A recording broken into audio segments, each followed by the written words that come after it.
It is Thursday, March 2nd. This is Jaguars Happy Hour. And now, newly registered mayoral candidate running under the pity party, J.P. Shadrick.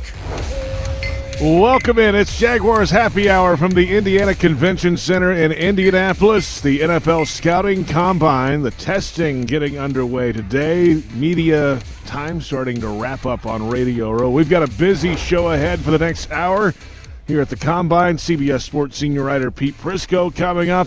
We'll hear from head team physician Kevin Kaplan.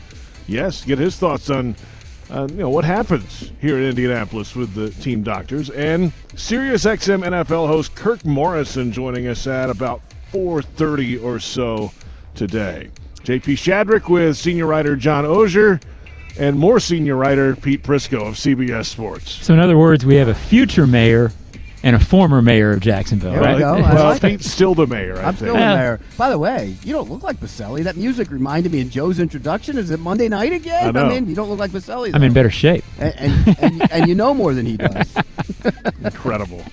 Here we are, Pete. Combine time, the big flagpole event of the offseason, one of them, but this has turned into a massive gathering and, 1,200 credentialed media for this thing, and it's really two different events. I mean, it's the coach and GM part to set the tone for the offseason for a lot of organizations, and then the testing started today. I mean, and this place is starting to clear out because they're not worried about that part. Well, and you know me, John. I've never been a big testing guy. You put the tape on, you watch the tape, you find out if a guy can play football.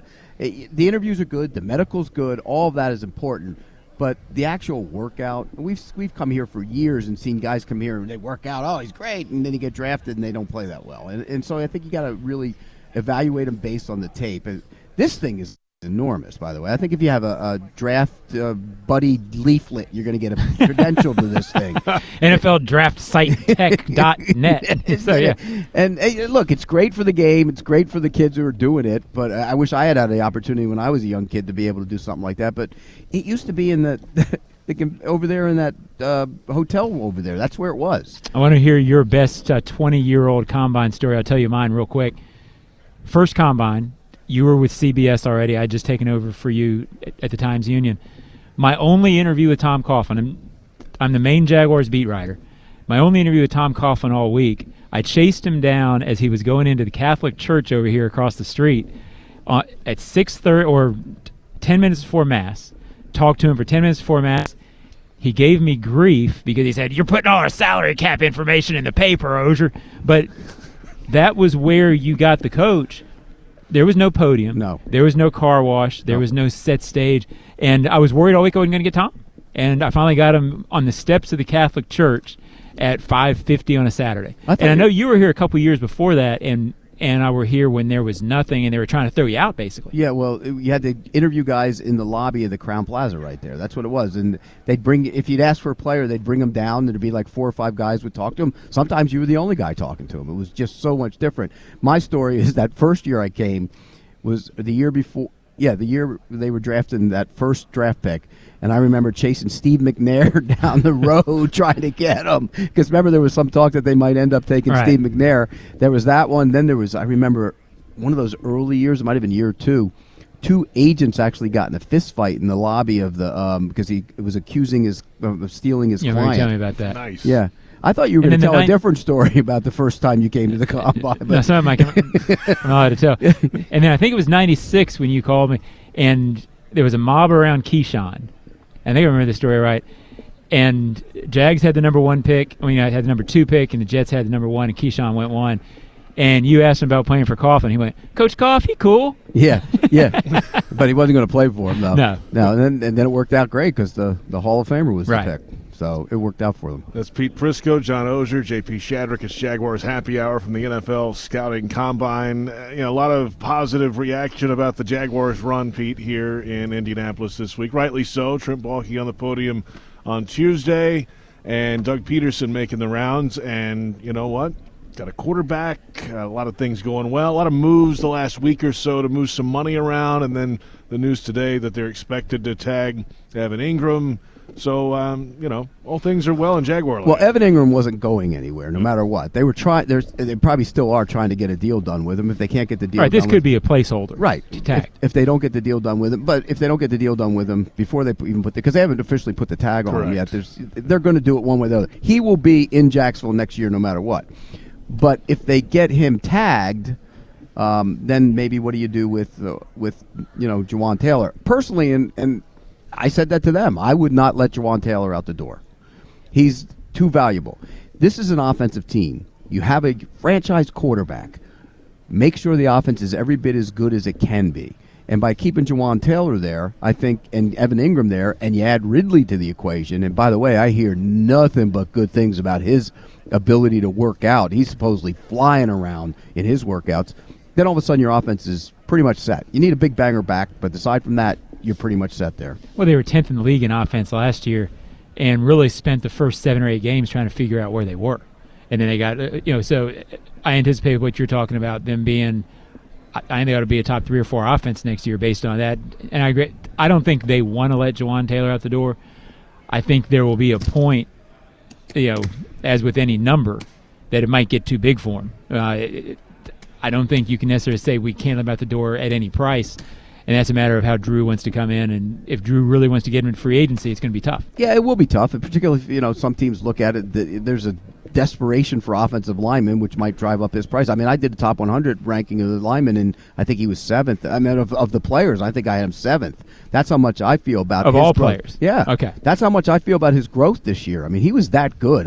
I'd find a way to keep him, because if you don't keep him, then what are your options? You're out there looking for another one.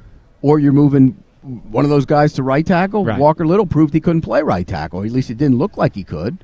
So I think that's a problem. So keep this offense. This is an offensive team. Don't weaken it. And if you go in, let's just say you keep all those guys. Yeah, you got 3 tackles. Guys go down in this league too. Mm-hmm. We've seen that before. And if you don't, one of them maybe can play left guard. And, probably would be Walker Little who would play left guard. Then all of a sudden, you have a giant offensive line. Big offensive line around that quarterback. So that's what I would do. And I think they're smart. They realize what they're going to do. And I think they'd love to keep them and keep it intact and build it around Trevor Lawrence. But we'll see. It's hard to do when you have cap problems. Yeah, I think Little would play guard in that scenario. And, to your thought, I'm of the belief, I think the Jaguars feel this way now too, you don't have 2 starting tackles anymore. You have 3. Correct. You have to consider your swing tackle a starter. Because look at last season. If they only have 2 guys that can play tackle last year, they don't make the playoffs. The question becomes, is Walker Little a better left tackle than Cam Robinson is? They like the way he played down the stretch. Yeah, that's what I mean. There's no doubt. There's some big moments and big games. I mean, is he a better left tackle? And if he is, then can Cam play left guard? Because there's always that possibility. I just don't think you take offensive linemen. Wouldn't it be tough to play Cam at left guard with that? I mean, with that money? Realistically, with that money. But if you're paying him anyways, you just play him where you're going to feel the best. Play him. Right. You got the 5 best out there, and whatever way they line up, that's what I would do. And look, one thing I will say, and we all, I'm guilty as anybody, because JP, we lit up Trent Baalke. Mm-hmm. Let's be honest. Yeah. We did. On Monday. And I asked him, he was on with us the other day, and I asked him, is any part of you, and I admitted I was one of those guys, I lit him up, is he vindicated?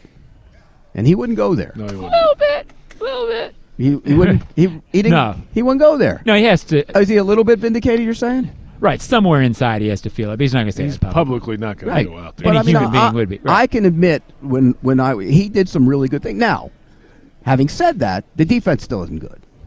The defense still needs a lot of work, and they spent a lot of money on that defense. So it's not all fixed. But the money they spent was what I would think of as have to spending. They had to get better somewhere. Right. They did as well as you could in free agency. It wasn't to a good me, class. the report card on free agency for this franchise is, you and I have covered the league forever. How many free agent classes have you seen come in? And by the end of the first season, there's 3 of them you can't wait to get out the door. You had Christian Kirk, Evan Ingram, Zay Jones, Darius Williams, Arden Key. That's one of the best, most productive free agent classes. I haven't looked at the entire league's history, but there aren't many free agent classes in NFL history who have done that with that level of consistency. It's hard to get productive free agency who fit together. Now, I think Doug gets some credit for that in creating a locker room where everybody could come in, but you're talking about core guys. Christian Kirk is all of a sudden a core guy on this team. Evan feels that way. Brandon Scherf, we haven't even talked about, he was hurt last year. Bad, too, but still a there. big part of what they were. That was a phenomenal free agent class, and if you're going to criticize GMs for their mistakes, you have to give him credit for that. Which is why he deserves, accolades for it. And I even asked him, I said, the clown emoji, I go, you were well aware of it, weren't you? Of course you brought it. And he was. He knew all about it. I mean, he was. Look, these guys aren't immune to the criticism. And so when they do have success, you're right, a little bit, they should, prop up their feathers and brag about it. He would never say it publicly, but driving home at night, absolutely. I would hope for his sake he smiles a little bit. Absolutely. Pete, how do they fix the defense? I don't think you can fix the defense. So I think, and we've talked about this, go get the offense explosive in there. Did Kansas City fix their defense last year? No. They had a bunch of kids playing, and they played okay, and they were okay on defense. Because that's just what they need to be, because you're scoring just 40 okay. a game. Exactly. 40. You don't need to be great on defense. You need to be just okay.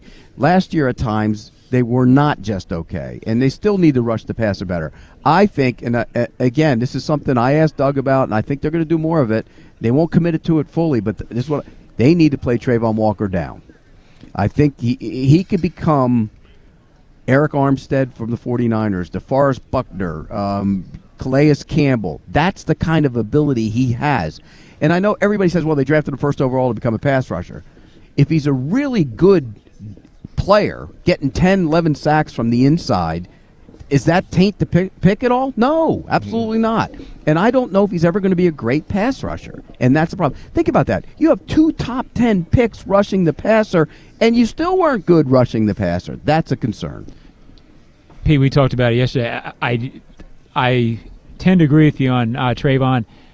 And my thought is, if you had picked Calais Campbell number 1 overall, and you were sitting here right now, you would look at that as a really good pick that year. So that's okay. I want to clarify something that you said, because I think it's what you're saying. You can't really fix it.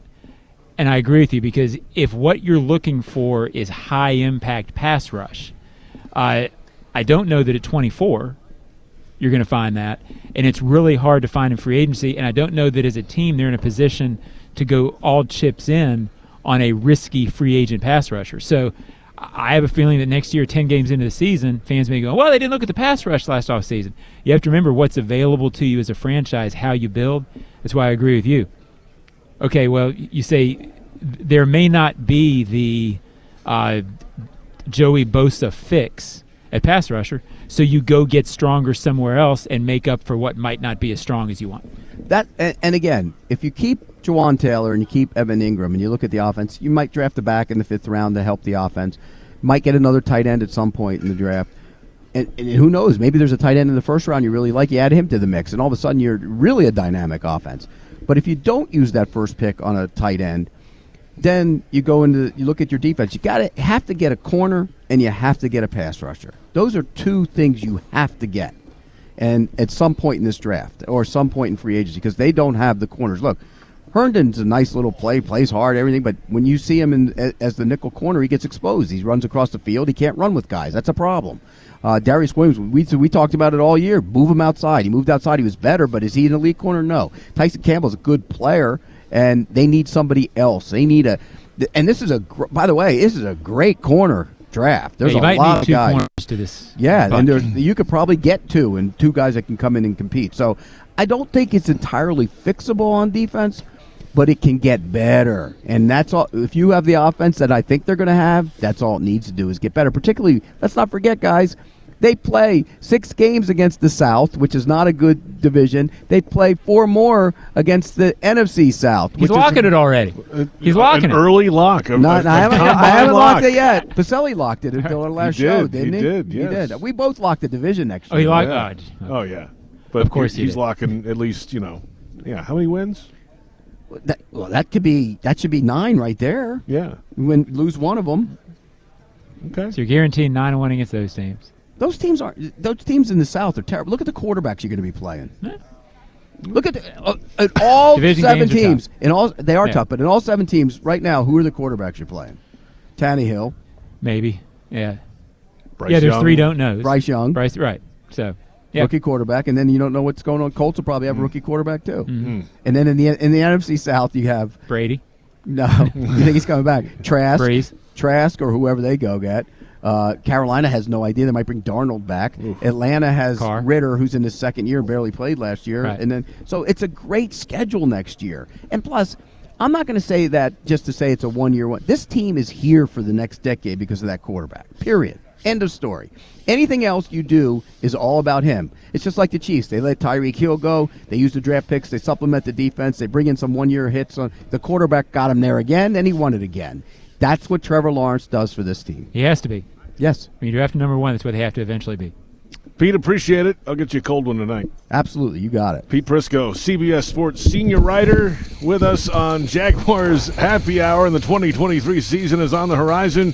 You don't want to miss it, so lock in your seats at the bank this fall. Place your deposit at jaguars.com/tickets. Seat selection is coming soon, and the perfect spot is waiting for you. Don't watch the Jags become kings of the jungle from your couch. Join the AFC South Division champion Jaguars right now. Coming up at 4:30, it's Kirk Morrison, Sirius XM NFL radio host and former NFL linebacker. Up next, though, Jags head team physician Kevin Kaplan. It's Jaguars Happy Hour on the Jaguars Digital Network.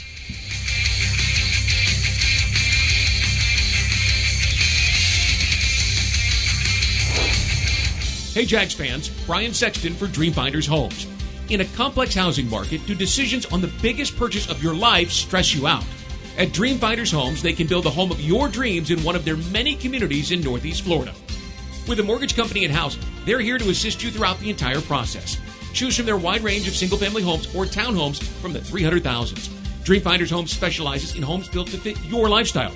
Call 904-590-2545 or visit dreamfindershomes.com. It's here, Ford Truck Month. Come and get the best deals of the year on the only trucks built Ford tough.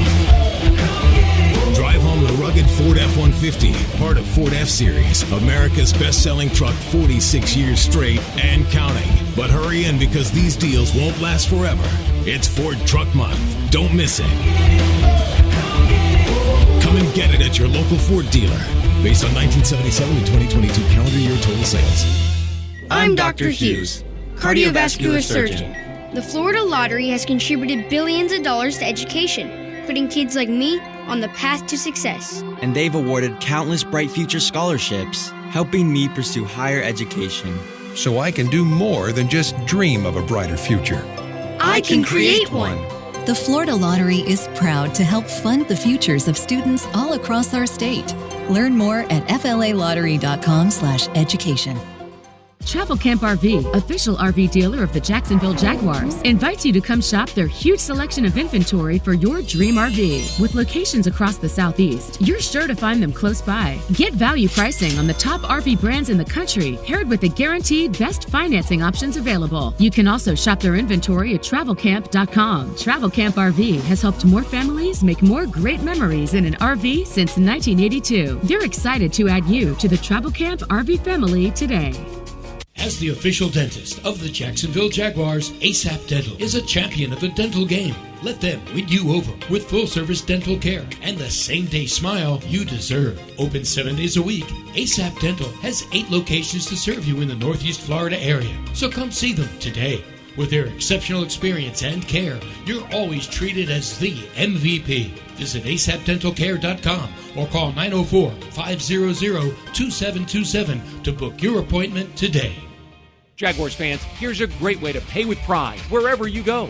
Exclusively from TIAA Bank, the Jacksonville Jaguars Visa debit card comes with a fierce look and fantastic features, along with the convenience to make purchases online or at millions of locations worldwide. And it's yours, free, when you open a Yield Pledge checking account. Order yours today. Visit TIAABank.com/JagsCard. TIAA Bank is a division of TIAA, FSB, member FDIC, and the official bank of the Jacksonville Jaguars. Mike Dempsey and Fat Tony. Jaguars Today. All Jaguars, all NFL, all the time. 10 to noon weekdays on 1010XL.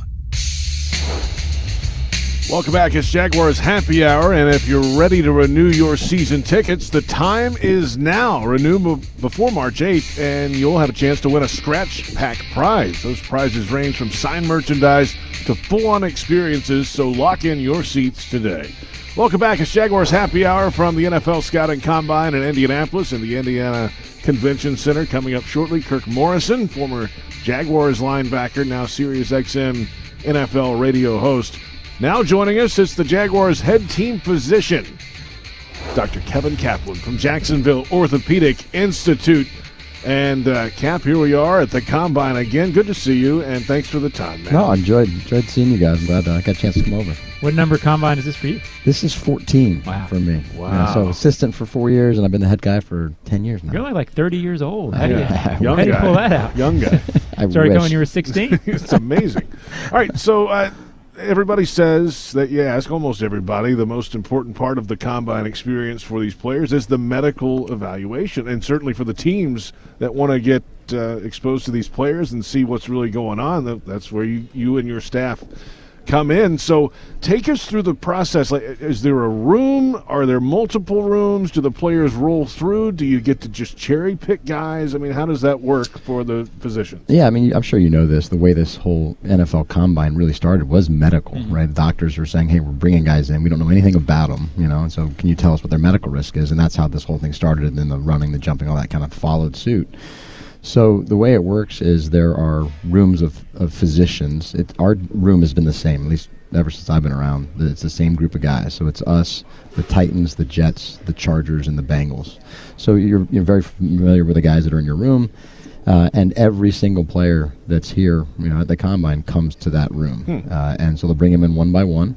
There's a kind of a pre-Combine screen where they talk to the players, get an idea of their medical history. And so they gather information from the time they were in high school playing football through, even before that, guys have had injuries when they were 5 and 6 years old that are on their injury report. Really? Every piece of information you can gather is there. So a lot of scans, x-rays, MRIs, CT scans are done before we even get here. So they bring a player in one by one. There'll be a presentation. The player will be there on the exam table. And they'll present the player to us and say, this is what, who the player is, these are the injuries he's had, and then they'll go through the examination and say, and his shoulder's stable, his knees got a little swelling to it, his incisions are healed, et cetera, et cetera. And then we're free to get up and feel and get a look. There's certain guys that we're looking at specifically, but you want to have an overall look because you know how it is through the year. They're always working the back end of that roster, so they may not. The Jaguars may not be interested in a player today, but that guy may come to you as a free agent, 3 months from now. So you get a good idea of that player. So you take notes on everybody, or at least I do. And then when it comes time to grading the player, I have a grading scale. Because I want to be able to easily relay the information to Trent and to Doug and to Ferg and say this guy is this level of risk. And every team has a different scale. Ours is 1 to 5. The ones where the healthiest guys typically are the punters and kickers that come in. That's just the way it works. And 5s is a fail, and it's very rare to fail someone orthopedically. Those are typically the medical, the heart stuff. So then I go back home, make sure I've reviewed all the MRIs, and then we have a medical meeting where we go through every guy that they're interested on their board. Is there a medical risk there, and what is the medical risk? This may be tricky to answer, so I'll try to phrase it the right way. If you didn't have the Combine and you were just kind of going off of the records that you see, if your comfort level is a 10 with this process, where would it be without this? I would be almost zero. Okay, I got you. So you have to get your hand on guys. And I guess as a follow-up to that, can you imagine it without a Combine? If you were trying to get guy, it's impossible, right? It is. It's essential for this reason. You have to. Otherwise you're going on just assuming what the risk is. There's so many things you pick up on MRIs, whether it's pieces of cartilage missing or little meniscus tears, or we even pick up guys every year. We have them this year, but that don't have ACLs.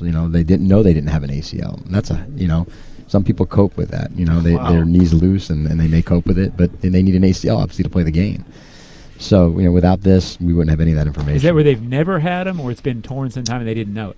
The guys in the past had an injury, and maybe they wore a brace or strapped it up or, put tape on it or, taped it and gave themselves some sort of stability.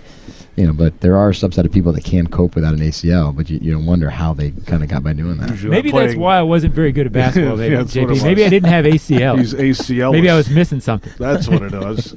Dr. Kevin Kaplan with us from Jacksonville Orthopedic Institute here at the NFL Scouting Combine. So, all right, so the time frame of this all happening, is it over multiple days? How many days do you have left? Today is Thursday, so what's the rest of your schedule? So it's 4 days, so Wednesday, Thursday, Friday, Saturday, and they break it up. We did the defensive linemen, the linebackers first day. Today we did special teams and the defensive backs. So we still got the quarterbacks, we have the wide receivers, running backs. So they try to break it up for us over 4 days. It's a lot of guys coming through. And we're talking 300-plus guys coming through. Most guys get at least 1 or 2 MRIs or X-rays, and so you're just, next week I'm going to be in the mornings. That's all I'm going to be doing is looking at these MRIs and finishing up the evaluation, so I'm ready for the draft. Have you ever, it's got to break your heart to fail guys when you do that. It can, or when you see a guy with an injury where you're thinking, that guy's probably going to be short-lived. I guess emotionally as a doctor, you got to do your job, but your heart has to go out to somebody who you just know physically is going to have trouble holding up. Yeah, and the guys that come in and do the presentations, they do a good job of getting us the information, but I always look at the player when someone's getting a report like his knee is severely arthritic and it's bone on bone. Does that player really know what that means? Does he, does he or his agent know, what that does to him?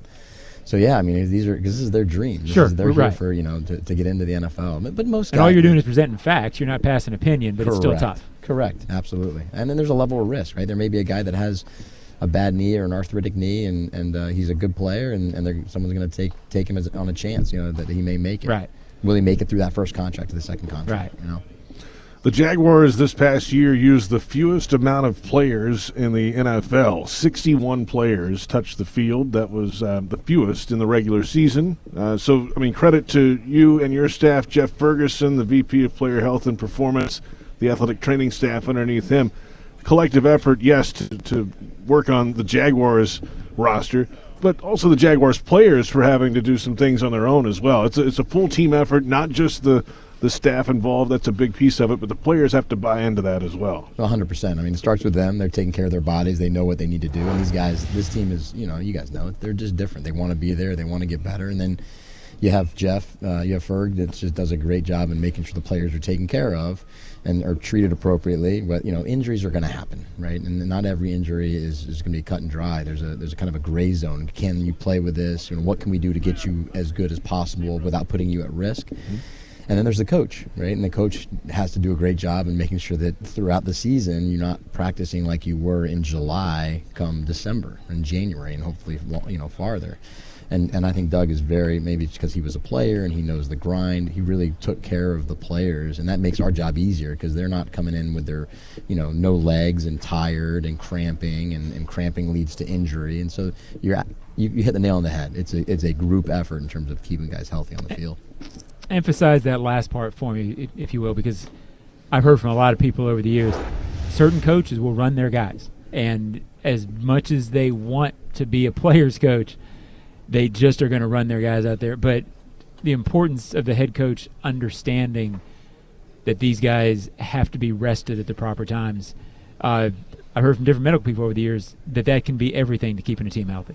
I think it's the most important thing. Right. But because the problem is as me as a physician or as athletic trainers, and we have a job, and we're not there to say coach this way or run this a certain way. So part of that, I think the coach has to know and understand, and I think Doug just gets it. He really does, and it makes our lives a lot easier. Hydrating and eating right.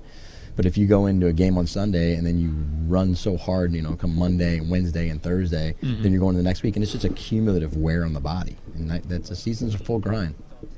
Certainly is. It's, a full grind really 11 months of the year in the NFL. Yep. It kind of continues now. Players are off. They'll be back. The off-season program's right around the corner, and we're here at the Combine, a big flagpole event of the year, and we appreciate your time. I know you're busy these days and nights and early mornings. That's and right. We'll do it again soon, Cap. Thank you. I appreciate it, guys. Cap, thanks. Dr. Kevin Kaplan with us from Jacksonville Orthopedic Institute from Indianapolis. Coming up shortly, in just a moment, in fact, it's Kirk Morrison of Sirius XM NFL Radio's Jaguars Happy Hour on the Jaguars Digital Network.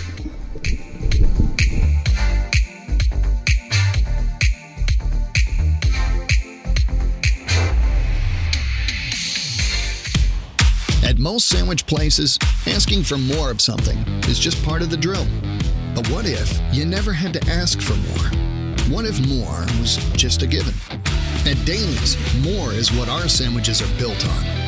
More meat, more cheese, more veggies, more quality, more taste. All for a price that's anything but more. Sandwiches from Dash, made fresh. Daly's. I'm Dr. Hughes, cardiovascular surgeon.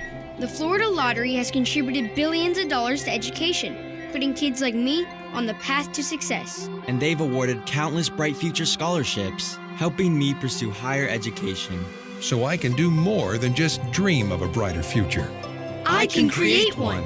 The Florida Lottery is proud to help fund the futures of students all across our state. Learn more at flalottery.com/education. Jags fans, this is Shaquille Griffin. I'm going to share some of my secrets for competing in the NFL. First, the field is no place for hunger. Growing up, I got big and strong eating boiled peanuts. Today, our team is serious about fueling our bodies, and that means popping open some protein-packed peanuts from Luray's Peanuts. It's the same boiled peanut flavor I used to love eating as a kid, but with superfood nutrition that lets me tear it up on the field, pick Luray's boiled peanuts at all Jaguar home games, or pick up a few bags at the grocery store and fuel up at home. Jaguars fans, here's a great way to pay with pride wherever you go. Exclusively from TIAA Bank, the Jacksonville Jaguars Visa debit card comes with a fierce look and fantastic features, along with the convenience to make purchases online or at millions of locations worldwide. And it's yours, free, when you open a Yield Pledge checking account. Order yours today. Visit TIAABank.com/JagsCard. TIAA Bank is a division of TIAA, FSB, member FDIC, and the official bank of the Jacksonville Jaguars. Reconnect with the best version of you at Amara Med Spa, Northeast Florida's premier luxury medical spa, located in Ponte Vedra, Town Center, Avondale, St. Augustine, and Fernandina. With the most advanced injectors, estheticians, and technology, Amara Med Spa is redefining beauty, offering services such as Botox and filler, M-Sculpt Neo, painless laser hair removal, and advanced skincare treatments. Visit theamaramedspa.com and book a complimentary consultation today. Hey Jags fans, Brian Sexton for Dreamfinders Homes. In a complex housing market, do decisions on the biggest purchase of your life stress you out? At Dreamfinders Homes, they can build the home of your dreams in one of their many communities in Northeast Florida. With a mortgage company in-house, they're here to assist you throughout the entire process. Choose from their wide range of single-family homes or townhomes from the 300,000s. Dreamfinders Homes specializes in homes built to fit your lifestyle. Call 904-590-2545 or visit dreamfindershomes.com. When Jaguars news breaks, you'll hear about it first on 1010XL, home of the Jacksonville Jaguars.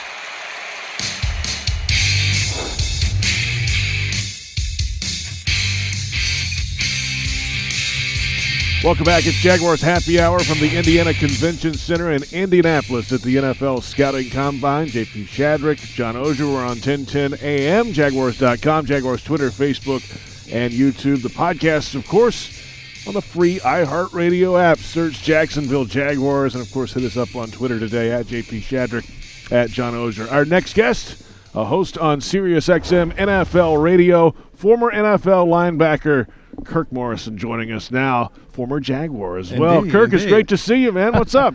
I'm doing great, man. Glad to join you guys. What a great week this has been so far, and now finally getting the guys out there competing on the field. This is honestly what we came here for, right? Yeah. I mean, well, it's actually two different events, it feels is, like, yeah. right? The coaches and GMs early in the week. Correct. And then, if you're the Jaguars, at least covering the Jaguars, picking 24th, I mean, yeah, it's hard to kind of pinpoint some things in that stadium. Yeah, you're right. You're right, JP. It's a lot because everyone kind of gets the State of the Union address for each franchise. Yeah. General manager, head coach, they come out and talk, and you're sort of recapping last season because now we have time for everyone to sort of evaluate what happened. And now what do we need to look forward to? And everybody sees, hey, this is what you guys need to improve on. You guys got to go get a receiver. You got to go get a running back, a linebacker, defensive end. And so it's always fun to come to Indy and get the sort of the State of the Union of where the team is at. They won't tell you who they're going to pick, but obviously, how do you feel about certain players on your roster as we also get ready to hit free agency? Yeah, there's a little bit, too, obviously, that it's the first time most media has talked to most of these guys since they've been in the bunker and really looked back on what they really did. You know, they look at tape week to week, but they started to do a deep dive of what they need. And then they come out, Kirk, and they tell you nothing. A whole bunch of nothing, right? Yeah, I mean, the stories I write from here are always, there's a pretty good lead, and then they'll say, we need to get better at X, but then they really never go into very much, which you don't expect. But that's sort of the dog and pony show, if you will. Kirk, not every player who's been with the Jaguars in the last 20 years has great memories. Yes, I do. But I know your 2010 season that you spent with them. Tell me just the best memory you have of that season. Because that was an underrated season. I think a lot of fans have forgotten how good that team was, or almost was. That team was the best team that I've actually played on in the National Football League. I played 8 years in the league, and that 2010 team was one I still have lifelong friendships for playing 1 year in Jacksonville. And I was so upset. I wanted to play a lot longer because not only did I being able to embrace the Jacksonville community, the people, the fan base. It was so fun. And David Garrard was an exceptional quarterback. He played outstanding that year. Josh Scobie, Scobie Bryant, I used to call him because he was just automatic that year. I think he kicks how many in a row. He was outstanding. But Maurice Jones-Drew, a guy who, we grew up in the same area in Northern California. Yeah, you guys are tight from kid, yep. And so to be able to be on a team with him, and to think that Mercedes Lewis and the career that he had a career He's year. Still playing. It's unreal. Right? He had a career year, a career year, Pro Bowl year for him in 2010. And the coaches, obviously Jack Del Rio, but you see some of the other coaches and what they've been able to do that were on that staff. Corey Unland has been an outstanding coach. You look at some of the offensive mind, Todd Monken, who is now the offensive coordinator in Baltimore. Yep. He was the receivers coach, right? Yep. And so you had all of these. Head coach of Michigan State, right? Was Mel Tucker. Mel Tucker. Yeah. He was our D coordinator. So I had all of these offensive minds and people who are around us, and I'm saying, wow, this is unbelievable. But it was such a good season. I wish we could have finished it off. We went 8-8. We had an opportunity, but still, Peyton Manning was Peyton Manning. Right. And we had a game that allowed us, if we beat the Indianapolis Colts in week, I believe it was 13 at the time, we win the division. And we lose that matchup, and we didn't finish the job down the stretch, and so we lost. But, man, you mentioned it, one of the great seasons that I know I've had a chance to play in my career. And two of the most unreal memories that year. That was the Scobie year, the 58-yarder against Indy, and it was the Hail Mary. Hail Mary to Mike Thomas. Unreal year for it to be a part of. Against the Texans, against the Texans. David Garrard to Mike Thomas, the Hail Mary. Just an unbelievable memory. And I remember also, too, I had one memory was that, I was traded from the Oakland Raiders at the time, and then, we were down, I think, at halftime, couple scores, and we come back in the second half, and David Garrard throws a deep bomb, and I believe it was Hagan or so, whoever it was, catches it, and we went on to rout the Raiders in a game that was so close, but it was so fun. Kirk Morrison with a Sirius XM NFL Radio, Channel 88. They've got a big set here at the Indiana Convention Center. All right, so the Jaguars organization the last 5 years, let's just start there. You can go back a little further than that. There's been a lot of ups and downs, right? Division title in 2017. Doug Marone's the head coach. Blake Bortles is the quarterback. An all-time defense in Jacksonville. Then it disintegrates starting in 2018. It hits rock bottom with the Urban Meyer regime and everything that happened there. Correct. It's quickly starting to ramp back up, obviously, with Peterson and Lawrence and the free agent additions last year. It's kind of come in waves, but this one feels a little more sustainable, doesn't it? Yeah, 100% sustainable. I mean, the arrow definitely is pointing up, and I think what happened in 2022 was a year ahead. I think this football team is a year ahead in where they expected it to be. This was a football team at one point, I believe, was it 1-6 right after 2-6 right after the game in London, and you're like, okay, you scratch your head a little bit and say, well, same old Jaguars, and then something clicked, and I think it was because the belief that Doug Peterson has brought. I think there was, from people who I've talked to also within the organization, that Trevor Lawrence, something happened. He took over this football team and said, look, it's going to be on me how we finish and how we have a successful season. And everybody bought in. The talent has always been here, but it was putting everything together and also having that belief Like, having that belief is how you win games against the Dallas Cowboys, like the Jaguars did this year. Having belief in games down the stretch that, hey, we are a good football team, and we can do the things that we expect to. We can be down 27 points in a wild card game and find a way to come back. That's what I saw from this football team this year, but it really started with the quarterback. Everything that you mentioned just about the last 5 years, I think it changes because you have the guy who you believe in and the guy pulling, that's taking the snaps from center in Trevor Lawrence. He's been outstanding this year, and you just think that how he brings the most, gets the best out of everybody on this run. He got the best out of Evan Ingram, right? Christian Kirk, people questioned the offseason acquisition in terms of the money that was spent on Christian Kirk, but wow, you talk about production, he gave you production. And then the offensive line too, right? Think about that, just how they came along this season. So to me, this is a team that's a year ahead, and they can only imagine what they will do this offseason to create more competition in some space, because – and hopefully it's not a long-winded answer, but it's fun to look at them now because they don't go into an off-season of need. You're like, it's true. Where last year, it's like, okay, they need a receiver. They need a playmaking tight end. They need a couple of linebackers who can come in and tackle. They need keep going. Yeah, keep going. A long list. There's a long list of need. And you got a lot of those needs answered. You went out and grabbed some corners. You got Foyer, and the linebackers who came and played. You got some guys off the edge that are now creating a little bit of havoc. You already had Josh, but now you got some people around him to help him out. You got an offensive line that play outstanding. And, oh, by the way, whoever you put in the backfield didn't matter. If you got a guy off the street who just got released or you got a guy in a trade, everybody knew their role and they played their role. And that's why I think that the team now is more about adding the depth rather than adding a need. You follow the league from a broader perspective than we do. So Doug Peterson talked a lot this year about not only the difference that he expects to see in Trevor in the second year of his scheme, but in that entire team. You think about so many new guys last year, Kirk, Ingram on defense. I mean, I don't say the entire team was new, but the core very much came together last year. Right. In your experience as a player and in following it, how much better does a team usually get in that second year and everything? Because they'll be in their second year of the defensive scheme, offensive scheme, and these core players playing in it. It strikes me that that's where the jump comes from. I've always compared it to that freshman year of high school where you get to school and you're looking around, you're wide-eyed, you can't find your locker. I don't know where I'm going to sit at for lunch. Yeah, I got picked on both years. So I'm trying to find the classes, everything. And then after that freshman year, you get to the sophomore year. And then you're an upperclassman. And you know what's expected of you. You know where my locker is. I know where I like to eat lunch at. I know everything about the school because I've been around it. It's the same thing in the National Football League. That freshman year is one of those years, John, in which you're like, that rookie year, or that first year together, it's learning. It's understanding. What's the expectation? It was difficult for me in my career. Very difficult because I played for 6 head coaches in 8 years.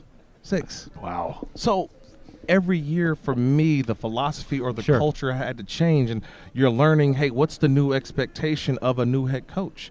So when you have the same head coach for multiple years, and I didn't have that happen, honestly, until my last part of my career when I got to Buffalo, but I knew what the expectation was. I knew what the coach wanted from me.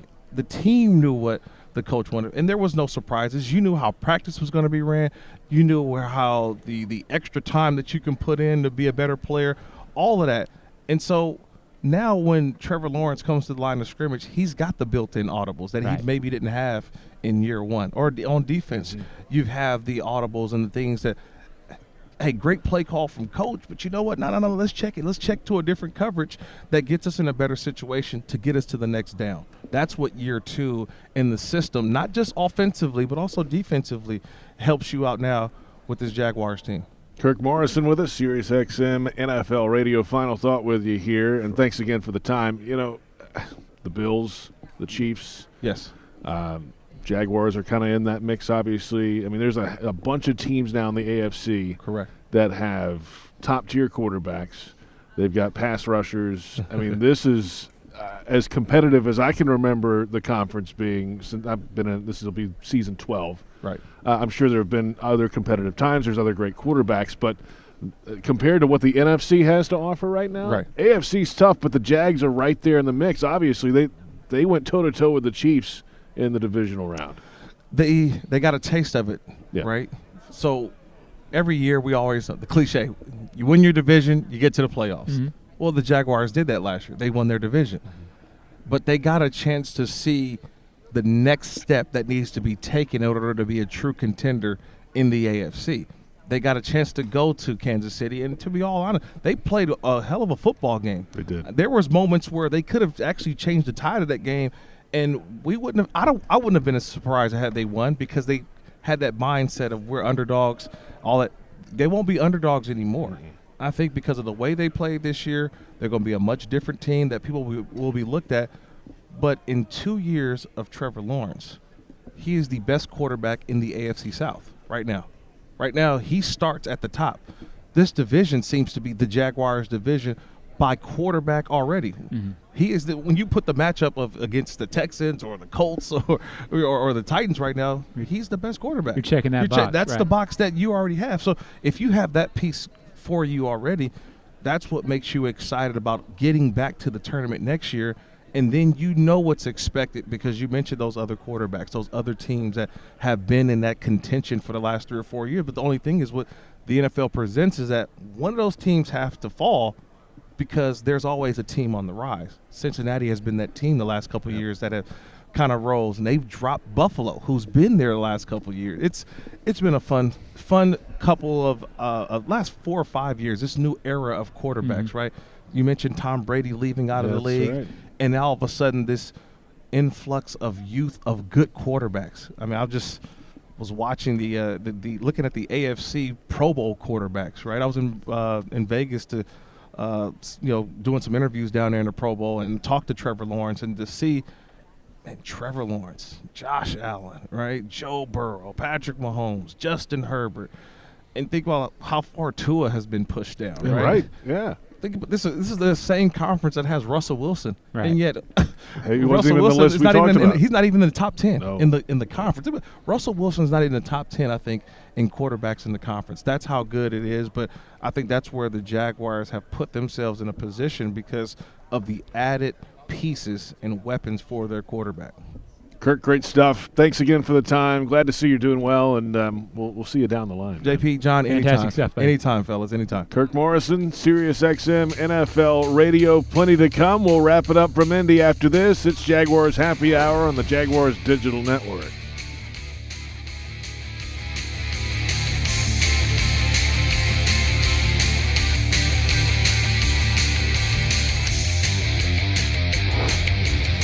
You're beyond busy. Between work and the kids, the dogs and the cat, let us help. With Publix Delivery powered by Instacart, you'll get the items you need from the store you know. Just shop online, select the time you'd like your order delivered, and grocery shopping is done, giving you more time to take care of everything else. Publix Delivery, powered by Instacart. Visit Publix.com/delivery to shop now. That's Publix.com/delivery. Item prices vary from in-store prices. Service fees may apply. Available in select zip codes. Publix, where shopping is a pleasure. It's here, Ford Truck Month. Come and get the best deals of the year on the only trucks built Ford tough.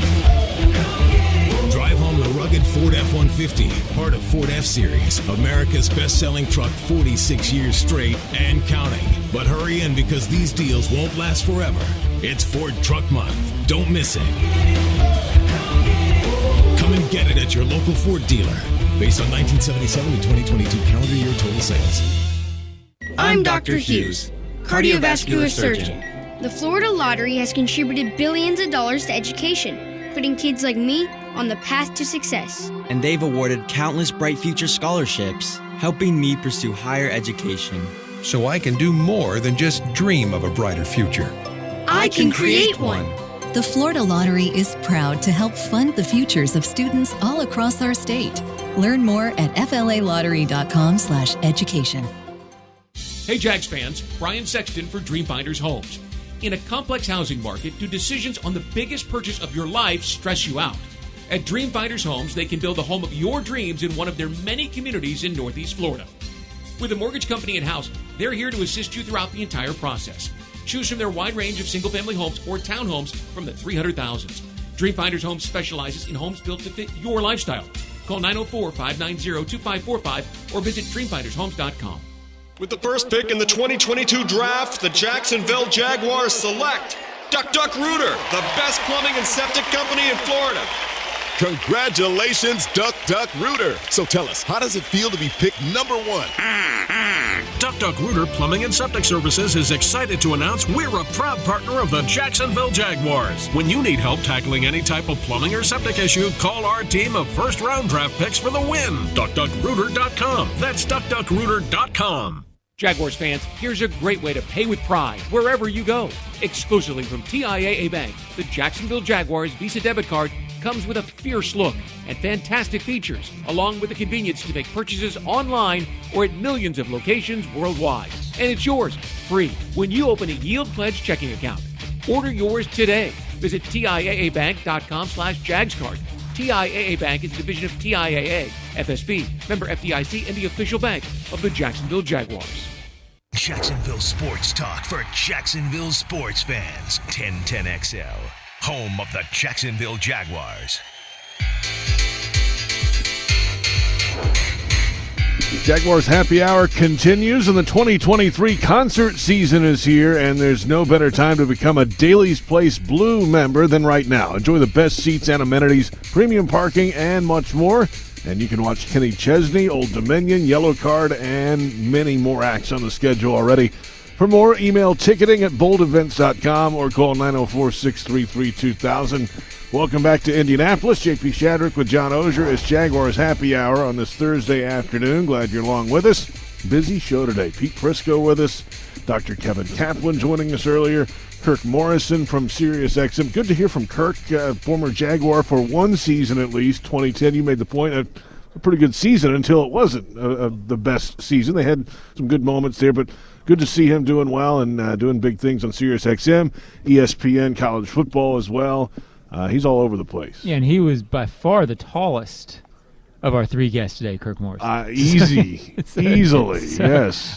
Yeah, I missed covering Kirk by a year, and I was still in Indy in 2010 when he was had his lone Jaguars season, and I was doing some work for multiple publications at the time, and actually spoke to him on the phone that year about the Jaguars season, and the story at mid-season was what a surprising, unbelievable, successful season. And had they closed that season out by beating the Colts up in Indianapolis, which they had a chance to do, it would be remembered up there with some of the fondest seasons because of that Scobie game, the 59-yard field goal. People remember the Hail Mary game. They went over to Dallas and blew them out one week, I think. So, I mean, there were some – it's like so many teams. Teams have seasons that are sort of forgotten a little bit, and I think that 2010 season, not having covered it but having talked to people about it, is one of those seasons that I think some people remember fondly, and it was good to talk to Kirk about that. All right, let's rehash some of the, news of the day. Reports today that the Jags are expected to use the franchise tag on Evan Ingram. That would be just over $11 million, and as you mentioned, and we mentioned with Pete, I mean, it feels like that's always kind of been in the picture if needed. That might just buy them a little more time to get a long-term deal done. I think July 15th would be the deadline if they were to tag him. They haven't officially tagged him yet. They're expected to, according to reports. We'll see.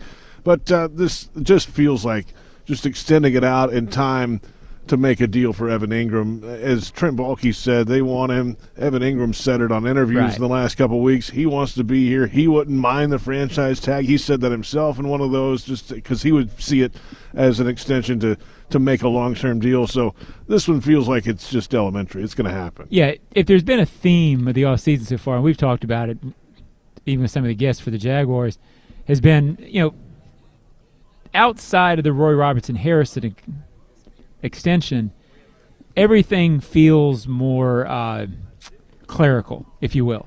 And when I say clerical, I mean the restructurings, they're moving money around with the cap. But it doesn't really affect what the players are making, and it doesn't affect the team. It's keeping it together.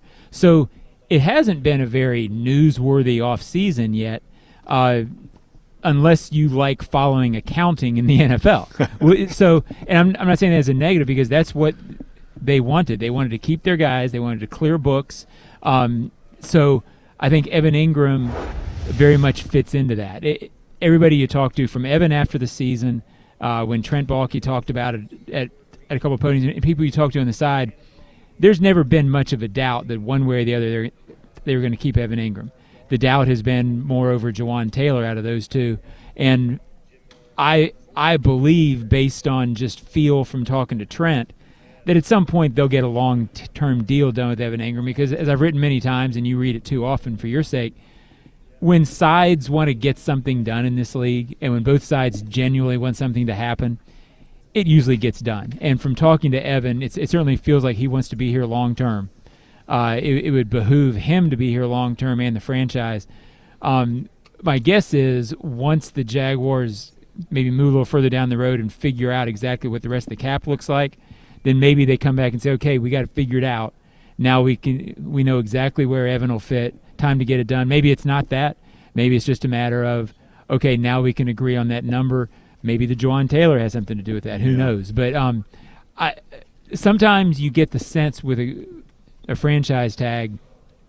I've covered guys before who've been on the tag, and even if they don't say it, there's a little feeling of, I don't like this. I don't think you'll have any sort of residual effect from Evan being on the franchise tag. I think it'll just be more logistics. At some point it'll get worked out, and if it doesn't, $11 million, I think he'll be happy with that. It's about what he made last year, and it won't go into another season with him, I wouldn't think. So I think at some point he'll be a long-term guy here. The availabilities from Trent Baalke and Doug Peterson from Tuesday available now on Jaguars.com. Let's rewind to those a little bit here, John. You can check them all out, of course, there. Plenty of interviews throughout the week with other guests here on Radio Row. Top standouts from each, Baalke and Peterson, in a rewind of Tuesday. Probably the biggest thing with Doug that struck me was his, it was the first thing he said on the podium. And Doug, I think, thinks about his messaging at times when he speaks, because he knows he's setting the tone for the team. He was very much, I want this team to feel and understand the pressure of having to go out there and perform week to week. I think he knows there's going to be higher expectations on a team that won the AFC South. I don't think he has a problem with that. Mm-hmm. He was very upfront. He didn't say, hey, we're going to own he didn't say anything bombastic. But he certainly made clear that he understands there can be expectations, and he doesn't mind that. And I think the way he phrased it kind of goes back to, in the first year under him, I think it took the team until the second half of the season to understand what it took to prepare each week and to be ready and to go win games. I think that's a natural learning curve. I think it bothered him in October because they weren't winning games. But I think once he saw it in the second half of the season, thought, okay, that's how it's supposed to look. But there's also an element of, and if he didn't talk about this, some players did on the day after the season or on getaway day. There's also an element of what it takes all season mentally to be a team that goes and wins in the playoffs. That's what Doug wants, is what the team wants. In that comment, I think that was there too, of I expect this team next year to approach the entire season as if we're going to go win that second round game. Plenty of guests coming up. If they haven't posted already on Jaguars.com or Jaguars social media or the podcast network in the coming days, they will, including Peter King, who you caught up with today, NBC Sports, always fantastic, mm-hmm. and had a chance to listen into some of that conversation between you two, and you're going to love it once you hear that coming up. We had Charles Davis. We had Greg Cosell. I think that's coming up tomorrow on the podcast network, just to name a few. I mean, Maurice Jones-Drew caught up with him yesterday. And I knew I was going to leave somebody out. Yeah, Maurice had some great things to say about Shad Khan, about the team as a whole. Maurice really locked into the team this year, so his insight into what this team is and was doing was really interesting. And Peter King, a wealth of knowledge and perspective on the combine. And he caught up with Doug Peterson several times for his Monday morning, I forget what he calls it, Football Mornings in America. That's right. He caught up with him several times. So his insight into Doug and this team I found very interesting. John, well done. Enjoyed the week, and we'll talk to you again, I'm sure, very soon. Probably on the plane tomorrow. Yeah, I guess so. Or maybe when we walk out of here. That's John Oehser. Thanks to our special guest today, Pete Prisco, Of course, Kirk Morrison and Dr. Kevin Kaplan. Thanks to our entire crew, both here in Indy and back in Jacksonville. And this is Jaguars Happy Hour on the Jaguars Digital Network.